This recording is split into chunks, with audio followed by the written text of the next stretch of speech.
les jeunes souffrent. Ils ne savent plus quoi faire pour leur avenir. Dépassés qu'ils sont devenus, soliloques à la rue comme de fous. Aujourd'hui, 90% de jeunes vivent du pari foot. Winner, un jeu de 6 et carte en bon. Mais malheureusement, c'est pas tous les jours qu'ils gagnent. Et cette jeunesse s'est fait même un slogan, Monsieur le Président. Bokanga Bino Jamal, un mondial à Paris foot, Nde Tokobomana. Monsieur le Président, où est la responsabilité de l'État, monsieur? 90% des jeunes Congolais jouent et rêvent de gagner le DV Loterie. Les perdants ne désespèrent pas et continuent à jouer dans l'espoir de gagner un jour le visa du paradis qui est les États-Unis. Et les gagnants ont tous une seule prière. Merci mon Dieu de nous avoir fait sortir de l'enfer du Congo. Et nous rentrerons dans ces pays qui sont dans le cercueil. Triste réalité. Monsieur le Président, les jeunes préfèrent s'enfuir plutôt que de souffrir, par peur de nuire à la chance de leur vie.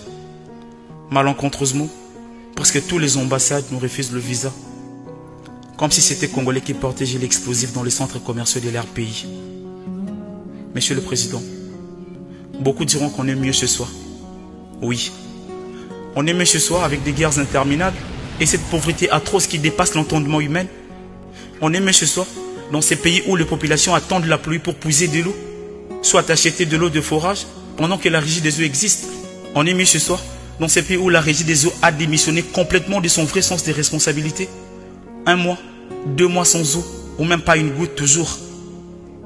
Mais ces dernières, tout ce qu'elle sait faire, c'est de nous déposer des factures fantaisistes pendant qu'elle est incapable de nous fournir de l'eau. Fati, on est mieux chez soi dans ces pays où on ne peut pas vivre un jour entier sans coupure de courant. On est mieux chez soi avec les politiciens qui servent des individus à la place de servir le peuple. Monsieur le Président, la Bible dit, contentez-vous de ce que vous avez. Oui, mais qu'est-ce qu'il a ton peuple? Le peu que peut avoir ton peuple, c'est vivre avec moins de $1, soit au seuil de la pauvreté. C'est ça être mieux chez soi. Dans ces pays où il n'y a pas d'opportunité pour les jeunes, et nos diplômes ne servent à rien d'autre qu'à faire plaisir à la famille et prouver les gens du quartier qu'on est passé sur les bancs de l'université. On est mieux chez soi. Dans ces pays où tu vas pour chercher du travail, on te pose la question de savoir si tu venais de la part de qui. Monsieur le Président, on est mieux chez soi dans ces pays où le médecin vous dit bon liboso, traitement nassima. Les dollars ne fait que prendre son envol. 60 ans après l'indépendance, nous vivons sans carte d'identité et toujours avec la politique de la main tendue. 60 ans après l'indépendance, nous importons le gui. La population ne défalit pas. Namaeti. 60 ans après l'indépendance, manger à sa faim est un luxe.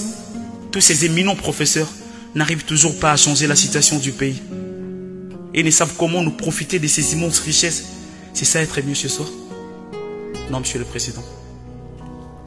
Voilà pourquoi les jeunes risquent leur vie en faisant la Méditerranée, avec un seul rêve dans la tête, l'Europe ou la mort. Monsieur le Président, savez-vous ce qu'on appelle le dinghy? Le voilà, un bateau pneumatique qui nous donne une probabilité à 99% de la mort et 1% de survie. C'est avec ça que les jeunes Congolais traversent la Méditerranée. Si certains échappent à la mort en prenant ces risques, mais pour nombre la Méditerranée reste leur tombe, Monsieur le Président.